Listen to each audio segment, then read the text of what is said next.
que es una cardiopatía isquémica.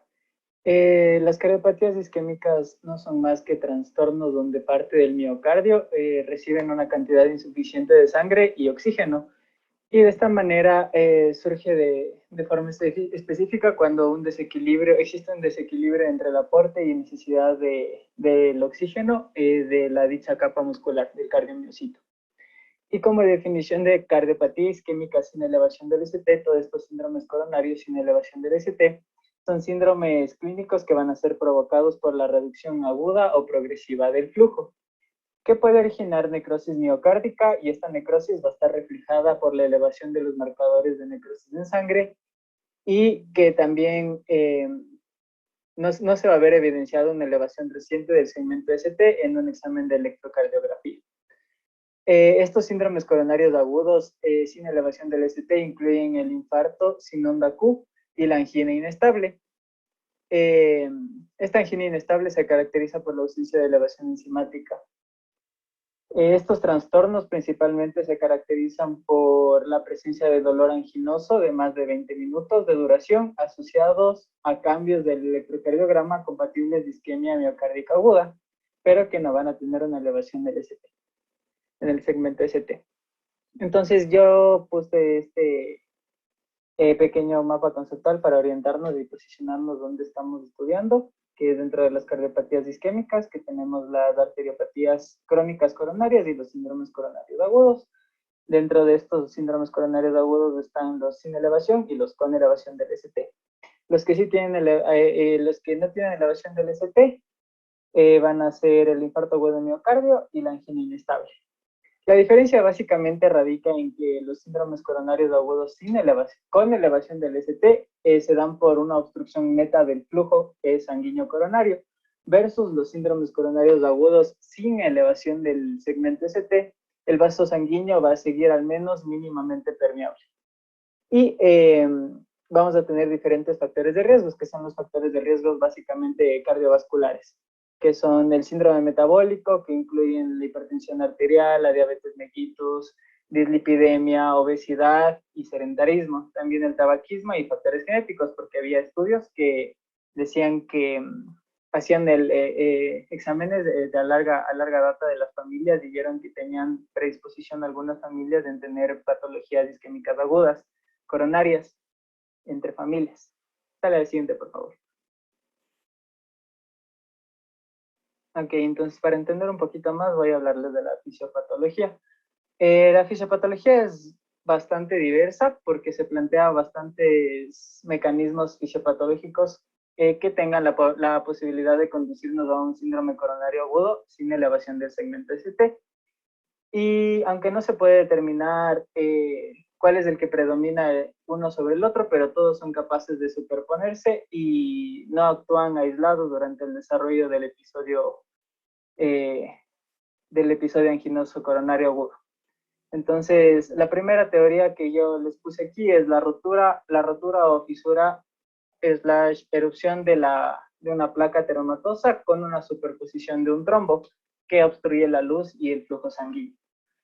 Entonces, estos síntomas súbitos que ya vimos parecen estar relacionados con el suceso que precede a las placas vulnerables, o sea, placas inestables de ateroma, que se encuentran en las arterias coronarias. Estas últimas se caracterizan por tener un núcleo lipídico grande, baja densidad de células musculares lisas, altas concentraciones de células inflamatorias y una delgada cápsula fibrosa que va a recubrir todo el núcleo lipídico, sobre las cuales actúan factores externos como el aumento de la tensión arterial por la obstrucción del flujo o la predisposición del paciente hipertenso, el esfuerzo físico, emociones por estímulos adrenérgicos, o sea, simpáticos, modificaciones de hemodinámicas y las catecolaminas, como ya les expliqué, y los cuales van a constituir condiciones desencadenantes que actúan sobre ellas y hacen que sean más propensas a la fisura o ruptura de estas placas que en un inicio van a estar estables, pero luego con el tiempo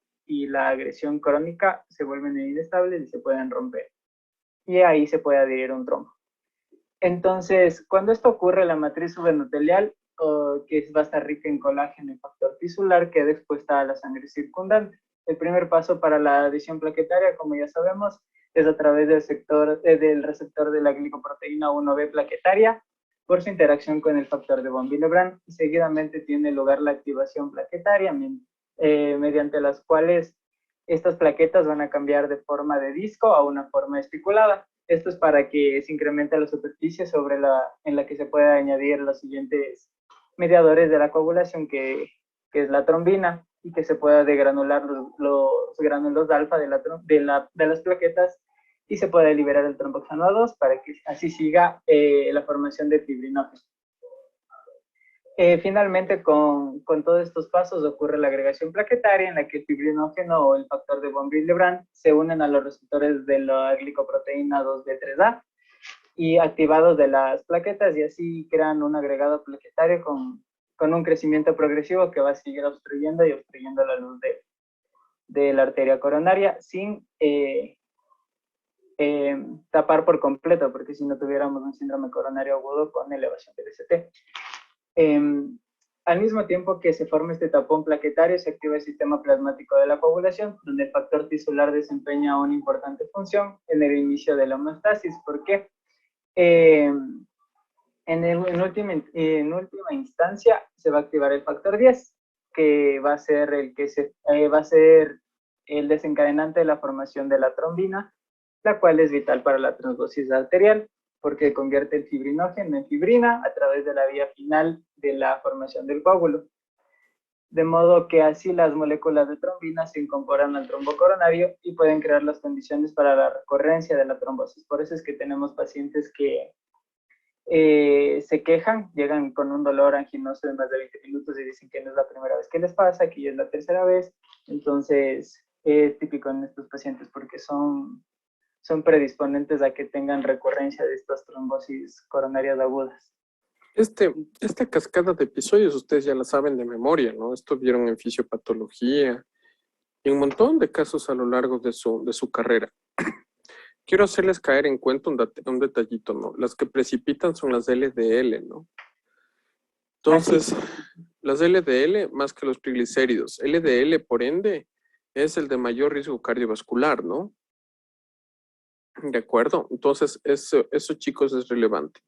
Tanto es así que se dan estatinas para disminuir los valores de LDL, ¿no? Sí, las LDL, fíjense, precipitan en el subendotelio, poco a poco van formando la placa, se acercan monocitos, macrófagos, células espumosas, se accidenta la placa, se forma el trombo, ¿de acuerdo? Pero tengan presente que en la fisiopatología de los infartos, lo más frecuente es esto. Pero también hay infartos sin placas ateromatosas, ¿no? Por ejemplo, pacientes con anemia severa, con sepsis, con hipotensiones persistentes que se infartan, ¿de acuerdo? Sin que se accidente una placa ateromatosa. Entonces, de acuerdo a eso se da la clasificación de los infartos, ¿no? Tipo 1, tipo 2, tipo 3, tipo 4, tipo 5, ¿de acuerdo? Pero lo más frecuente es la formación de placas ateromatosas. Y hay unos factores de riesgo cardiovascular. Chicos, los estadísticamente fuertes es la hipertensión, diabetes, el tabaquismo, la dislipidemia, el género y la edad.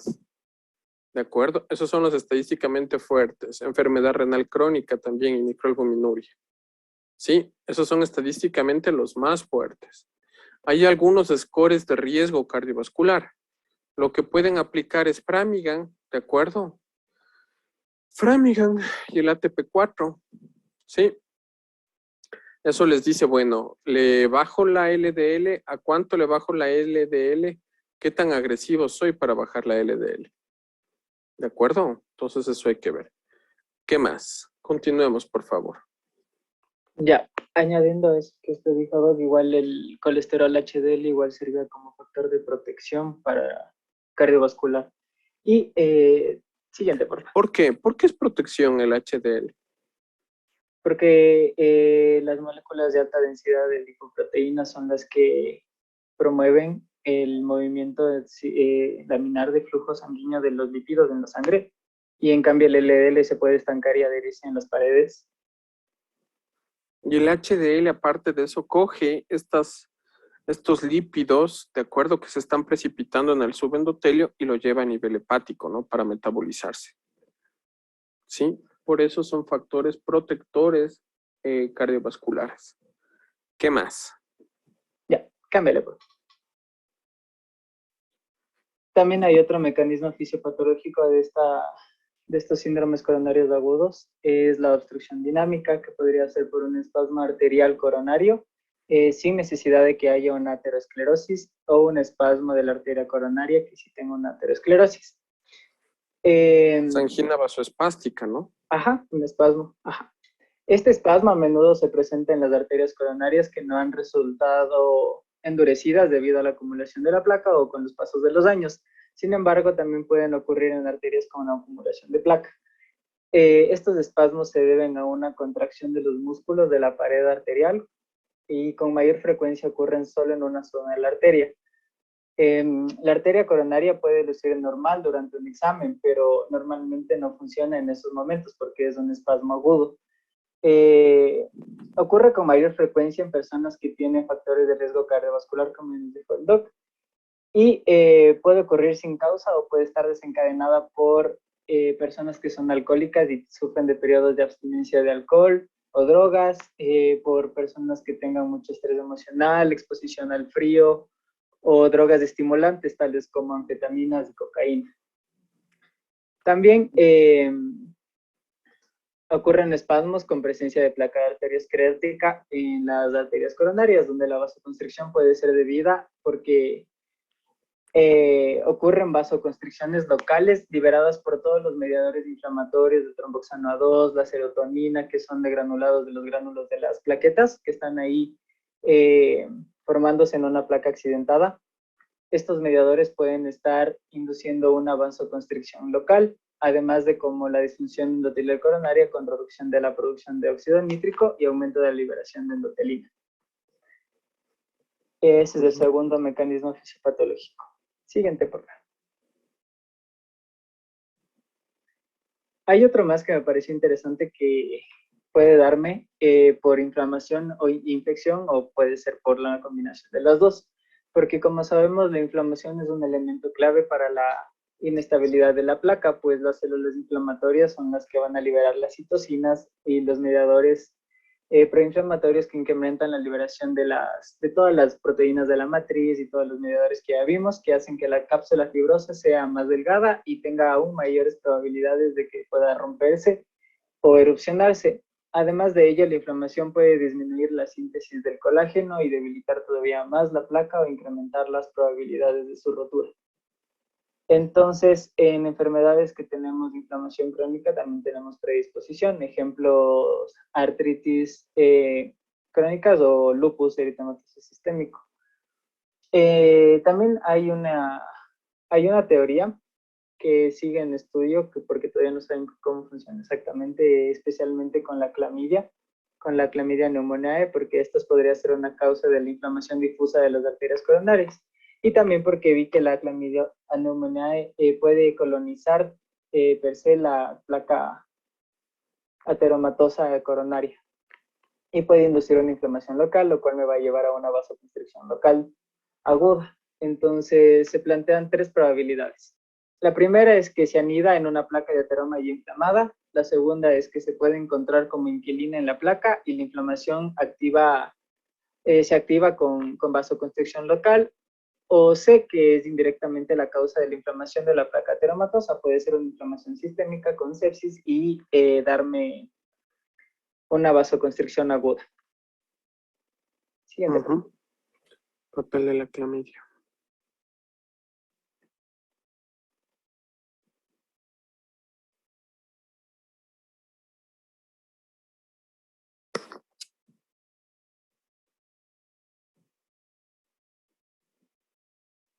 ¿Quién continúa, chicos?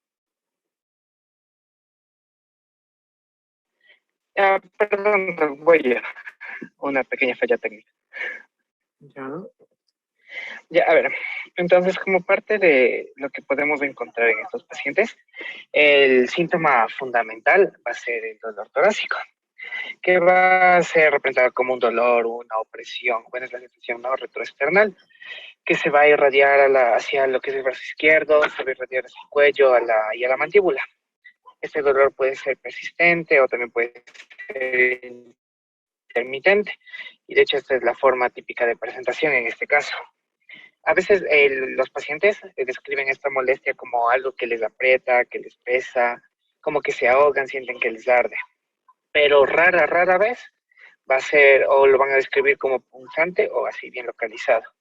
Este dolor también puede tener algunas presentaciones algo atípicas, como puede ser el dolor en el epigastrio, pueden venir con disnea que se acompaña de este dolor torácico, un dolor con características pleuríticas, pero estas presentaciones atípicas son más presentes en jóvenes, en ancianos, en mujeres, en diabéticos o en pacientes con insuficiencia renal. Tenemos algunas condiciones en las que puede ser un poco más como peor pronóstico, y es cuando este dolor aparece en reposo, si es que tiene presencia conjunta con taquicardia, hipotensión o un fallo cardíaco. Otras características de este dolor es que va a aparecer sin factores precipitantes, aparecerá de la nada, durará más de 20 minutos y no responderá o tendrá una baja respuesta con la nitroglicerina. Además que no se va a modificar con los movimientos musculares respiratorios ni con la postura. A ver, entonces, Otros signos que ¿cómo podemos ver. diferenciarías de una disección de aorta? Ya, Doc, a ver, primeramente que el dolor en el caso de la disección aórtica se va a acompañar también de otros síntomas, ¿Cómo ¿no? cuáles? Y bueno, los diferenciales del dolor torácico. Sí, Doc, no, ya tengo diferenciales, específicamente tengo una diapo para eso. Ah, ya, ok, continúa. Ya, entonces, continuando con esto, lo que se nos va a presentar el paciente es diaforesis, piel pálida y fría, también tendrá taquicardia, hipotensión. A la auscultación podemos escuchar un R3 o un R4. También en las bases pulmonares vamos a poder encontrar estertores y también se puede acompañar de disnea, náusea y vómito. Ahí sí, hasta la siguiente. Ya, entonces, aquí es justo lo que veníamos. Como al ser el dolor torácico el síntoma cardinal o fundamental, el más representativo de esta patología, entonces tenemos que diferenciarlo de algunas otras causas que pueden manifestarse con dolor torácico. Por ejemplo, a nivel cardíaco como tal, tenemos a la miopericarditis, a las miocardiopatías, a las taquiarritmias, a la insuficiencia cardíaca aguda, a algunas urgencias hipertensivas, a la estenosis valvular aórtica, al síndrome de Takotsubo, el espasmo coronario y el traumatismo cardíaco. Si es que nos vamos por causa pulmonar de dolor torácico, vamos a tener a la embolia pulmonar, al neumotórax por tensión, a una bronquitis, a una neumonía o a una pleuritis. En caso del vascular, entonces aquí está, justo el que había mencionado, la disección aórtica, el aneurisma aórtico sintomático y el ictus. A nivel gastrointestinal puede ser por una esofagitis, un reflujo o espasmo esofágico, ¿no? Una úlcera péptica, la gastritis, pancreatitis o colecistitis. Es que vamos a algo más ortopédico, entonces aquí sí vamos a los traumatismos, a los trastornos osteomusculares, a un traumatismo torácico, cuando hay daño o inflamación de la musculatura torácica, a una costocondritis o a una afectación de la columna cervical. Y bueno, también tenemos otros representantes, ¿no? Como en el caso de la ansiedad, que puede manifestarse igual con dolor torácico, el herpes zóster y la anemia. Esos son los diagnósticos diferenciales. Pero luego me vas a hablar cómo diferencias, ¿no? ¿O no? No, solo le iba a mencionar cuáles son los Listo. diagnósticos ¿Cómo diferencias una disección de aorta de un infarto? Ya, mijo. ¿Cómo?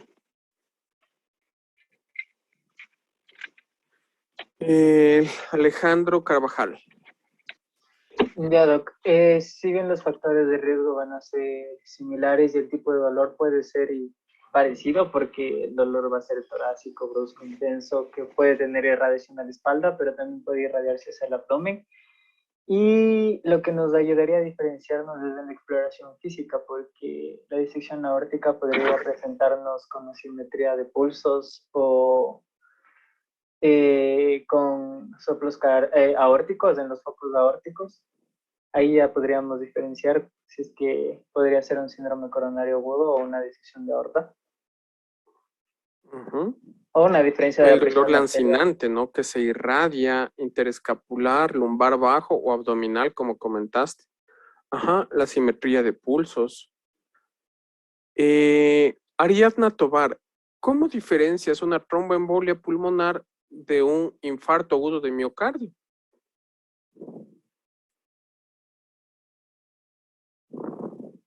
Ariadna. Por el tipo de dolor, porque en el infarto el dolor es progresivo.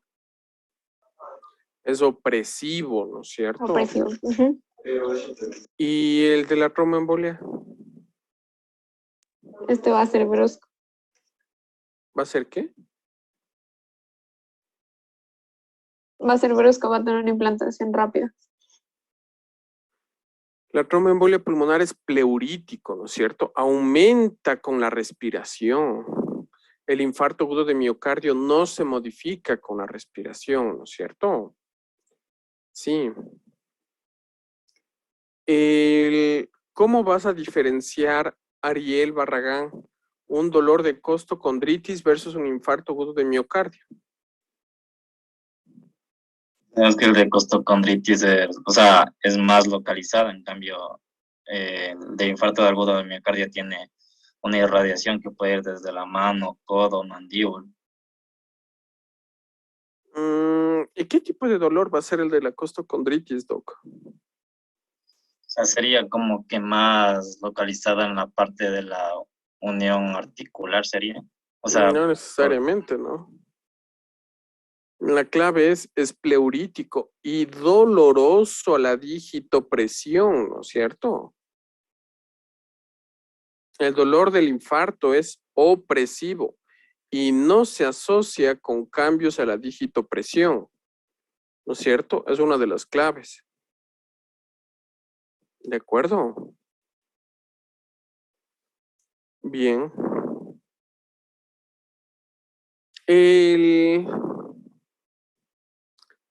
Dani García, ¿y cómo diferencias una pericarditis y un infarto agudo de miocardio?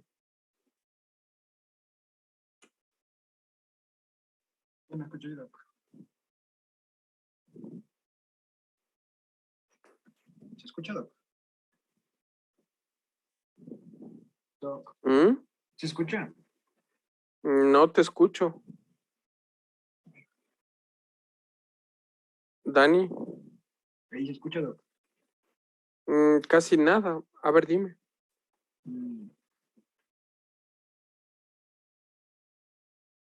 Denis Medrano, misma pregunta. O sea, en la pericarditis el dolor es un dolor agudo o sea, la característica va a ser punzante, mientras que en el infarto es opresivo. Puede ser esa la diferencia. Es pleurítico, ¿no es cierto? ¿Y en qué posición mejora la disnea o el dolor en una pericarditis?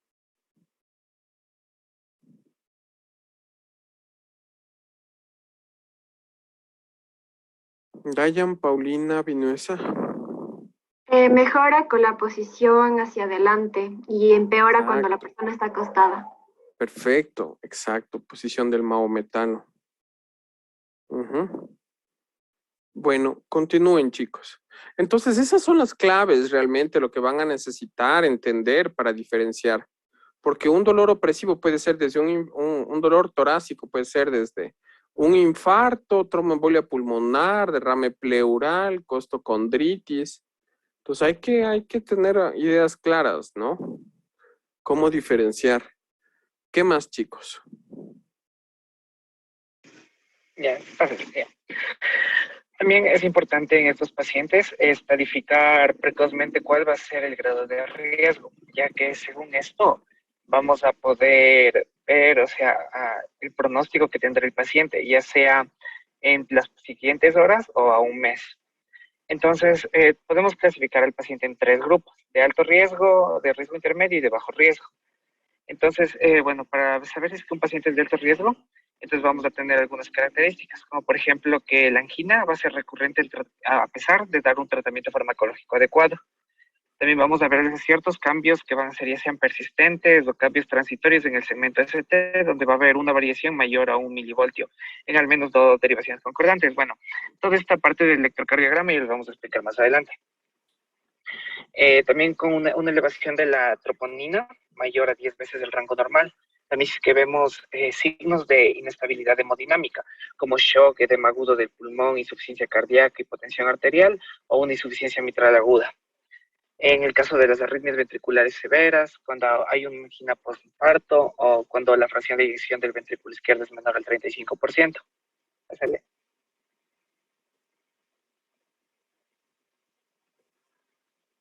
No, una anterior, en la de riesgo intermedio. Eso. Entonces, para estadificarle un riesgo intermedio, entonces vamos a ver aquí algunas cosas igual, como por ejemplo una angina de reposo o prolongada con cambios de LST en las últimas 24 horas. Cuando hay antecedentes de infarto de miocardio, una revascularización coronaria, si la edad es mayor a 70 años o en mayores de 80 años que no tengan diabetes mellitus. El segmento ST desciende 1 milivoltio en al menos 2 derivaciones. Cuando la troponina se eleva pero no sobrepasa las 10 veces el rango normal, o cuando tenemos alguna enfermedad vascular en otro lado, como puede ser en el cerebro o alguna enfermedad vascular periférica. Pásale. Y los pacientes que van a tener bajo riesgo serán los que van a tener una angina de esfuerzo reciente, pero que sea al menos un grado 3 o grado 4. Cuando hay una rápida respuesta a la nitroglicerina y cuando el electrocardiograma es normal o con cambios inespecíficos de onda T. También vamos a ver una troponina normal a las 6 horas del último episodio de dolor. ¿Pásale?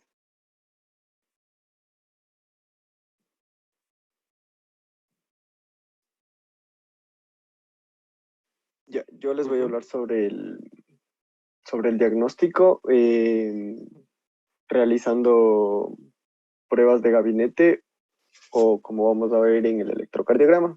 Entonces, chicos, clave, tip. Para diagnóstico de cardiopatía isquémica son 2 de 3, bueno, actualmente 2 de 4. Clínica, electrocardiograma, enzimas y actualmente ecocardiograma. ¿De acuerdo? Entonces, clínica compatible ya es 1. Enzimas que ya nos han de comentar al cuánto tiempo se elevan las enzimas y cuánto tiempo perduran. 2. Y electrocardiograma 3. A ver, veamos el electro, lo que nos presenta su compañero.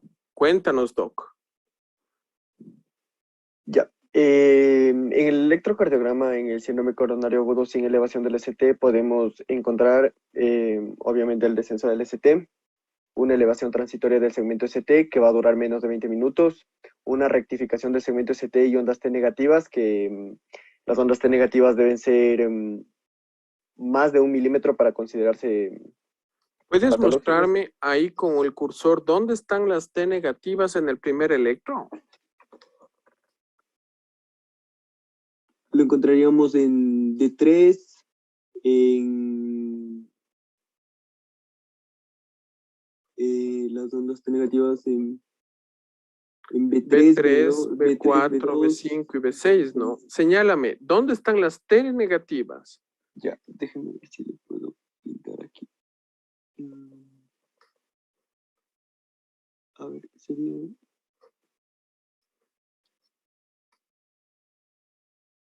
Exactamente, fíjense, alas simétricas. Bueno, exactamente. B3, B4, B5 y B6. Y en el electro de abajo, ¿qué es lo que ves? Qué oído. A ver, en el electro de abajo igual podemos ver un descenso del ST, del segmento ST en D2, igual un descenso del ST en B3, en B4, no, perdón, en D2, igual, en ABF, en D3, y eso. B2, B3, el resto no alcanzo a ver, no, B2 y B3 por lo pronto sí se ve. De acuerdo. Ya. ¿Qué más? Ya. El descenso del ST en magnitud y en el número de derivaciones que va a estar afectada se va a asociar a un peor pronóstico, ya que me va a reflejar sobre todo una isquemia extensa. Se realizó un estudio donde se evaluó a una gran cantidad de pacientes donde se demostró que un descenso del segmento ST superior o igual a un milímetro se va a asociar con un 11% de mortalidad o un infarto agudo de miocardio al año. Mientras que un descenso superior o igual a 2 milímetros va a incrementar 6 veces el riesgo de mortalidad. Ujú. Algo que me pareció interesante es que también va a existir la posibilidad de que el electrocardiograma sea normal, sobre todo si el paciente se encuentra asintomático, por lo que se tiene que repetir de forma seriada cada 6 horas durante las primeras 24 horas o cuando el paciente vuelva a presentar el dolor. Ujú. Pero todas las bibliografías recomiendan que se debe realizar un electrocardiograma en los 10 primeros minutos Ujú. después del contacto médico, pero otras guías van a recomendar que si los primeros electros son normales, es recomendable hacerlo después de 20 o 30 minutos hasta que se haya establecido el diagnóstico. Ujú. Ya. Entonces, en los pacientes que no tenemos un electrocardiograma no concluyente o tenemos dudas en el diagnóstico, se deben realizar derivaciones derechas, que es B3R y B4R, y las posteriores, que sería B7 y B9. Esto se debe porque la arteria circunfleja está afectada en un 30% de los casos y la arteria circunfleja se va a observar mejor en B7 y B9. Eso. Ujú. Ya aquí podemos ver en el electrocardiograma según cada derivación y qué cara me muestra cada derivación. Ujú. Ya, en cuanto a los biomarcadores, tenemos los principales van a ser la mioglobina, el CKMB y las troponinas. La mioglobina, como pueden observar en la tabla, se va a empezar a elevar, es la primera en elevarse a las 2 o 3 horas, el CKMB a las 4 a 6 horas, las troponinas, la T y la I de 4 a 6 horas. La mioglobina, su pico va a tener de las 6 a las 12 horas, el CPKMB de 12 a 24 horas y la troponina TI de 12 a 24 horas.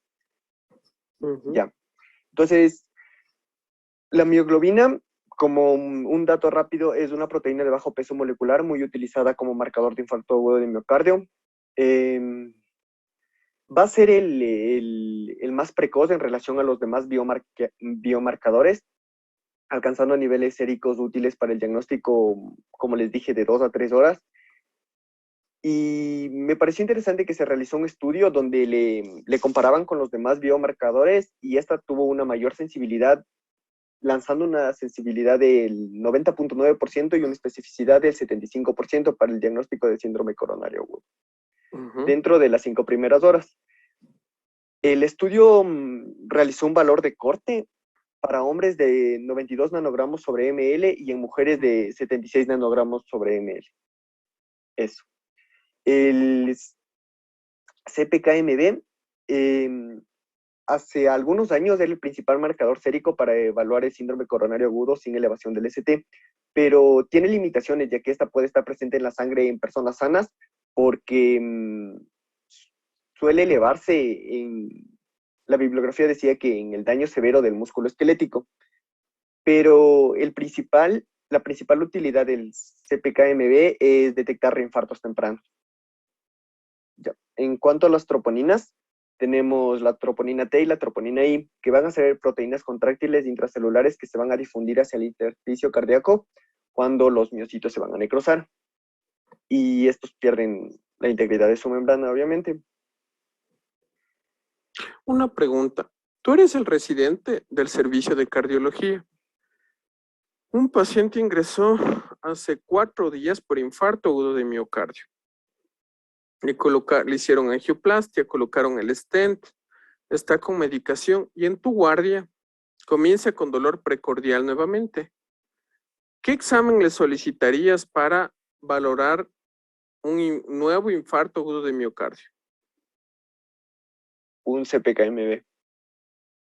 ¿Por qué no troponina? ¿Por qué CPKMB? Porque la CPKMB es el gold estándar para reinfartos. Y porque la troponina sigue alta, fíjate, se normaliza a los 7 o 10 días. ¿De acuerdo?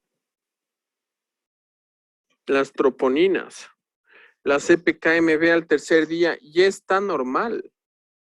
Entonces, si encuentras una CPKMB elevada, significa que se reinfartó, ¿no es cierto? ¿Qué más? Ya. Entonces, como conclusión, cuando tenemos pacientes con síntomas típicos sin elevación persistente, es decir, más de 20 minutos de forma continua del segmento CT en menos de dos derivaciones electrocardiográficas contiguas, pero tenemos una elevación de las troponinas con esas dos podemos diagnosticar al paciente con un infarto agudo de miocardio sin elevación del ST. Si tenemos pacientes sin síntomas típicos y marcadores de necrosis miocárdica, como son las troponinas, negativos, se van a clasificar o podemos diagnosticar al paciente como una angina inestable. Como dato relevante tenemos que las troponinas se pueden elevar en otros mecanismos celulares, como puede ser la apoptosis, el aumento de la permeabilidad de la pared celular, la liberación de productos de degradación de la troponina, el reciclado normal de miocitos, lo que puede explicar que puede elevarse un poco o puede elevarse mucho en otros contextos clínicos y no solamente en un síndrome coronario agudo. Es recomendable hacer o medir las troponinas cada 6 horas, pero dos determinaciones negativas de las troponinas con una diferencia de 6 horas me descartan completamente el diagnóstico de un infarto agudo de miocardio. ¿Por qué? Porque las troponinas al encontrarse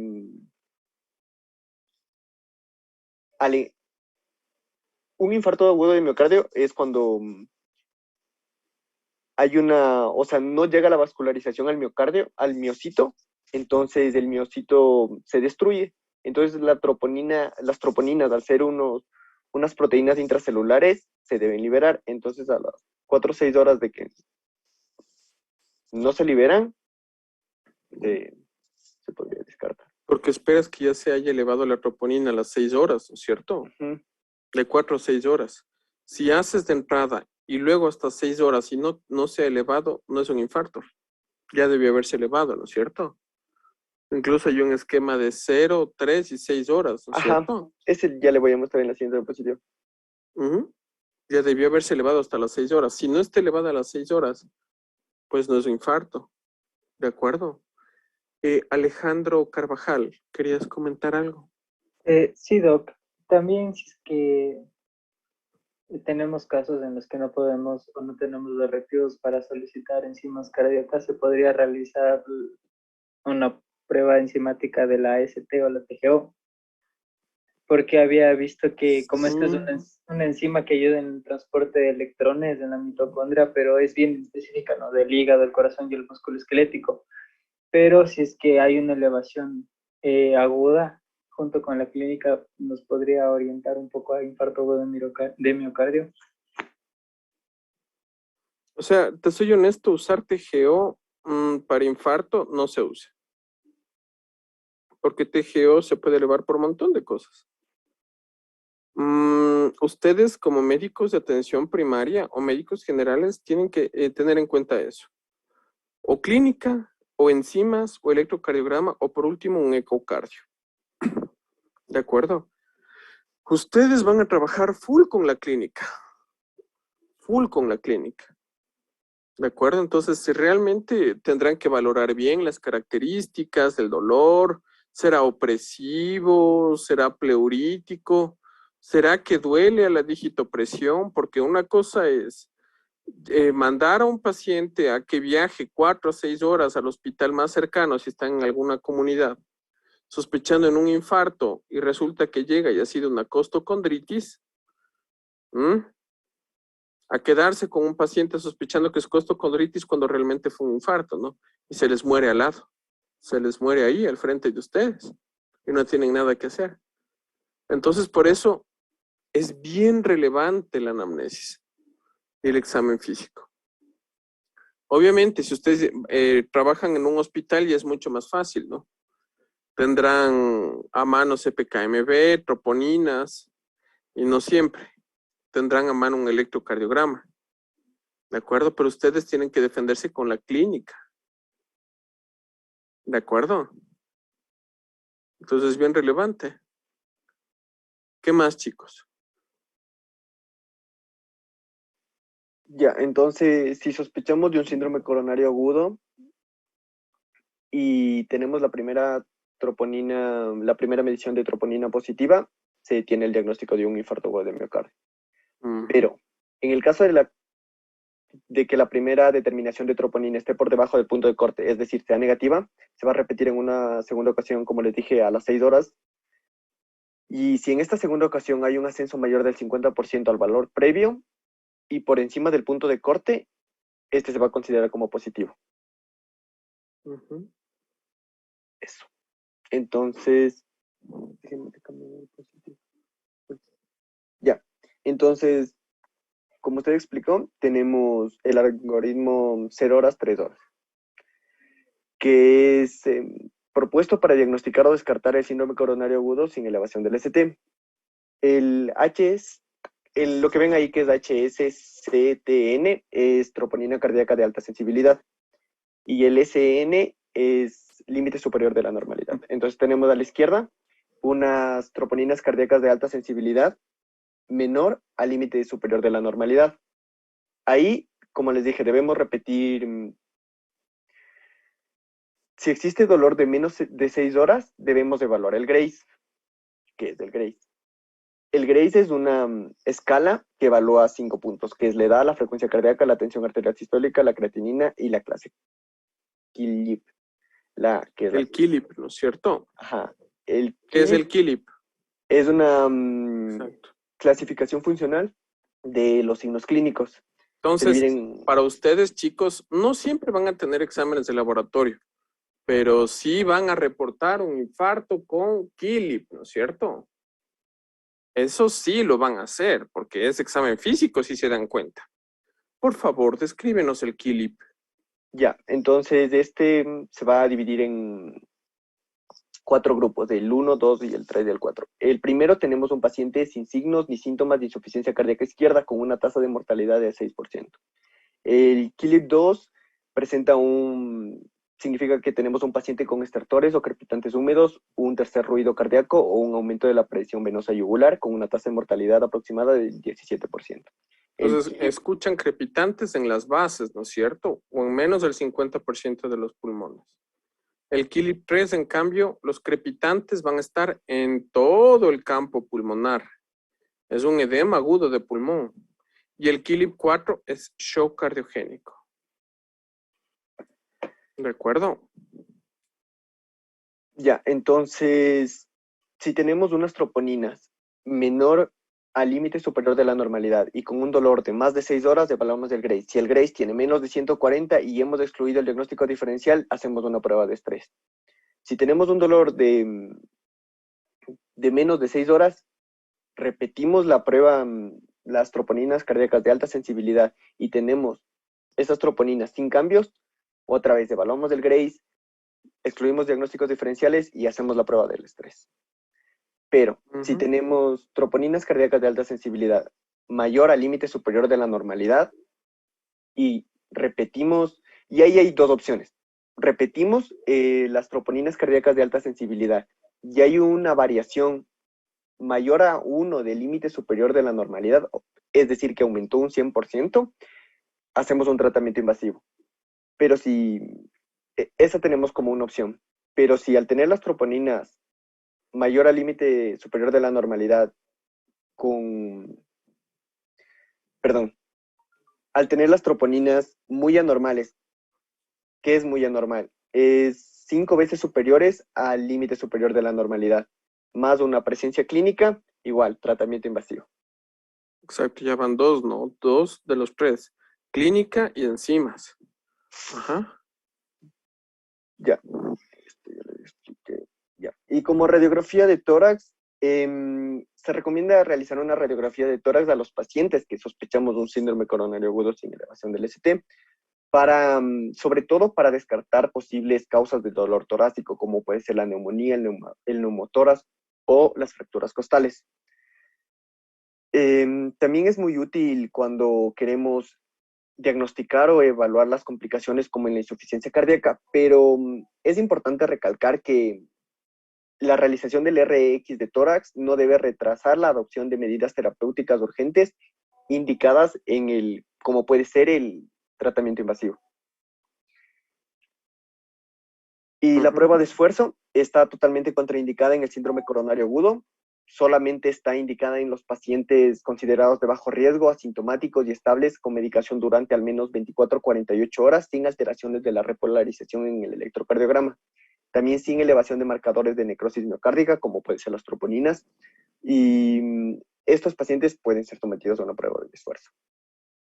También en los pacientes con criterios de riesgo, es decir, un descenso de segmento ST mayor de 2 milímetros y que afecte a más de 5 derivaciones con una hipotensión con el ejercicio, taquiarritmias ventriculares, debe realizarse primero una coronariografía para después ver si se puede realizar una prueba de esfuerzo. Me perdí, ¿me puedes repetir eso? En los pacientes que van a tener criterios de riesgo, como puede ser un descenso del ST de más de 2 milímetros, que estaba asociado a una alta tasa de mortalidad, y que este descenso del segmento ST esté en más de 5 derivaciones y también presente hipotensión, o puede o no presentar taquiarritmias ventriculares, primero se debe realizar una coronariografía para después evaluar si se podría hacer una prueba de esfuerzo.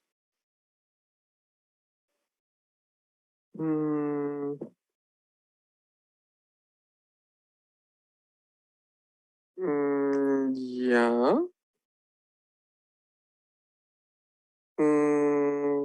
Ya, ok. Bueno, o sea, las cosas claves que quiero que se acuerden.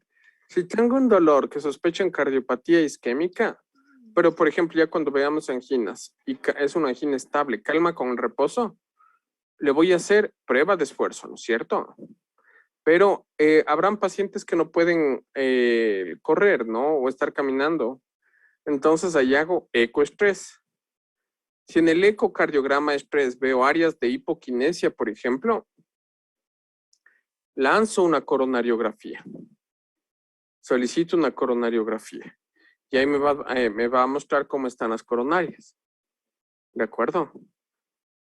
Todo paciente que tiene un infarto agudo de miocardio tiene que hacerse un ecocardio después de salir del infarto. ¿De acuerdo? Para ver qué tanto se afectó, qué tanto de la pared ventricular se afectó. ¿De acuerdo? Eso es clave. Bueno, vamos al manejo clínico. ¿Qué más? Ya, Doc. Entonces, para el manejo, vamos a tener primero un manejo inicial que ya está ahí. Después pasaremos a un manejo de ingreso que se va a estadificar según el riesgo que hayamos puesto al paciente o en el que esté el paciente, que sería riesgo alto, riesgo intermedio o riesgo bajo. Entonces, en el manejo inicial, al paciente se le da oxígeno, especialmente en pacientes que sospechemos congestión pulmonar o que tenga una saturación menor del 90%. También nitroglicerina intravenosa, que dentro de las primeras 24 a 48 horas en los pacientes con infarto agudo del miocardio que no tengan una hipotensión sistólica menor de 90 milímetros de mercurio o bradicardia menor de 50 latidos por minuto o taquicardia. También betabloqueantes que se van a dar dentro de las primeras 24 horas a todos los pacientes que no tengan alguna contraindicación para dar betabloqueantes. También se da aspirina, que sería su dosis inicial de 250 miligramos de absorción rápida seguido de una dosis diaria de 100 miligramos. En caso de que el paciente tenga intolerancia a la aspirina, se da clopidogrel en 300 miligramos de dosis única, seguido de una dosis de 24 horas de 75 miligramos. También vamos a dar... Estas dosis que les está comentando su compañera son bien relevantes, chicos. Sí, es lo que les toca afrontar en la vida real. Entonces, carga de clopi 300, dosis mantenimiento 75. Carga de ASA 300, mantenimiento 100, ¿no es cierto? ¿Qué más? Ya, también vamos a dar calcio antagonistas, que en este caso sería el verapamil o el litiazem, en pacientes que tengan contraindicación para los betabloqueantes, para poder controlar la frecuencia cardíaca y la isquemia persistente. Y ya. Después vamos a tener los YECAS y los DARA2 en pacientes que tengan una insuficiencia cardíaca clínica o una FEV1 menor del 40%, en ausencia de hipotensión o en contraindicaciones para su uso. Pásale al siguiente. Ese sería el manejo inicial en emergencia. Pásale a la siguiente, por favor. Ya, después tenemos el tratamiento de ingreso o antitrombótico. El primero es el de alto riesgo o intermedio que tenga 2 o más criterios de riesgo de los que ya les mencionaron mis compañeros. El primer paso a seguir sería que ingrese a la unidad coronaria o a UCI. Y el primero sería la antiagregación, que vamos a hacer con clopidogrel de 300 miligramos en dosis única, seguido de dosis de mantenimiento de 75 miligramos en 24 horas. También podemos tener el tirofiban, que este va a ser durante un mínimo de 48 horas y un máximo de 96 horas. Si se va a realizar un cateterismo en las primeras 24 horas, es razonable no solicitar ninguno de estos inhibidores de la GP2B3A. En este caso sería, los que ya les mostré, que especialmente sería el tirofiban. Después, la anticoagulación sería con heparina intravenosa de 60 microgramos kilogramo, que sería máximo 5.000 kilogramos de embolo intravenoso. Y perfusión intravenosa para poder mantener un tiempo de tromboplastina entre 2 a 2.5 en pacientes que reciban ya el tirofiban, o cuando se vaya a tener una estrategia invasiva. Y también se puede dar la enoxaparina, 1 miligramo por kilogramo cada 12 horas subcutánea, o también la nadroparina, pero esta no encontré que hubiera. Que sería de 0.1 cc por kilogramo cada 12 horas subcutánea, y este sería en pacientes que tengamos un tratamiento conservador. Después, pásale al siguiente, por favor. Vamos ahí está la anticoagulación, perdón, no le pasé. Pásale al siguiente. Ya, entonces, en pacientes que tengamos riesgo intermedio, el primer paso sería el ingreso a la planta de servicio de cardiología, y vamos a dar la antiagregación solo con clopidogrel, con la dosis que ya sabemos, que es 300 miligramos en dosis única, seguido de dosis de mantenimiento de 75 miligramos por 24 horas. Y la anticoagulación va a ser solo con enoxaparina de 1 miligramo cada 12 horas, o la natroxaparina. Ese va a ser solo en el riesgo intermedio. Y para el riesgo bajo, pásale a la siguiente, por favor. En el riesgo bajo va a ser solo el ingreso a la unidad de dolor torácico, y la antiagregación va a ser con aspirina de 100 miligramos vía oral en 24 horas, y en caso de la aspirina se va a dar el clopidogrel con la dosis de mantenimiento que teníamos antes, que era de 75 miligramos cada 24 horas. También encontré que hay indicaciones para la coronografía como tratamiento, pero no le entendí muy bien por qué haríamos una coronografía Aquí, por tratamiento. La elección de tratamiento es la angioplastia, ¿no?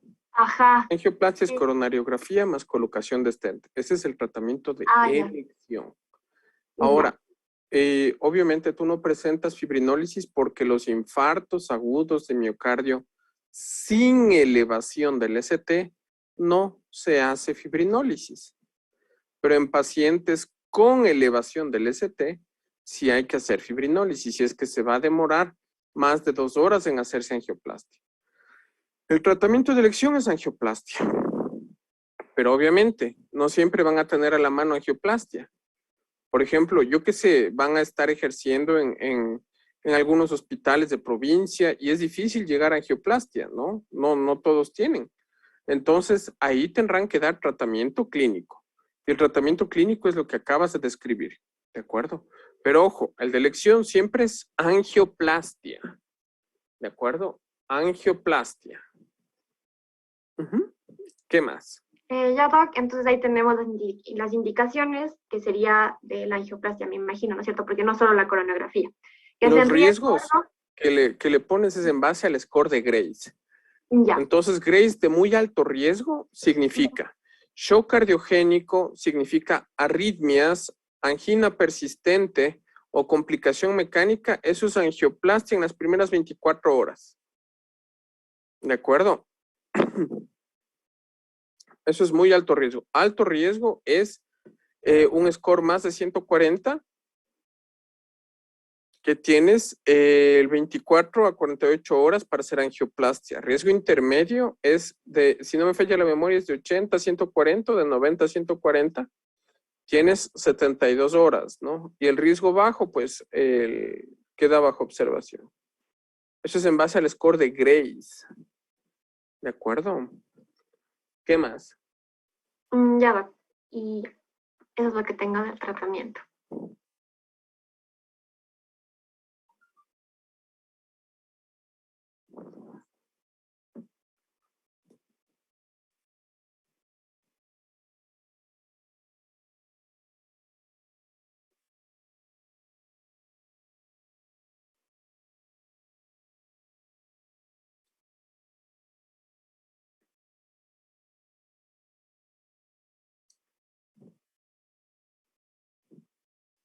Ahí se acaba su presentación. Sí, Doc. Bien, bueno. Me dijeron que iban a tener una evaluación, creo, ¿no es cierto? Sí, Doc. A las 9. Quedemos hasta ahí.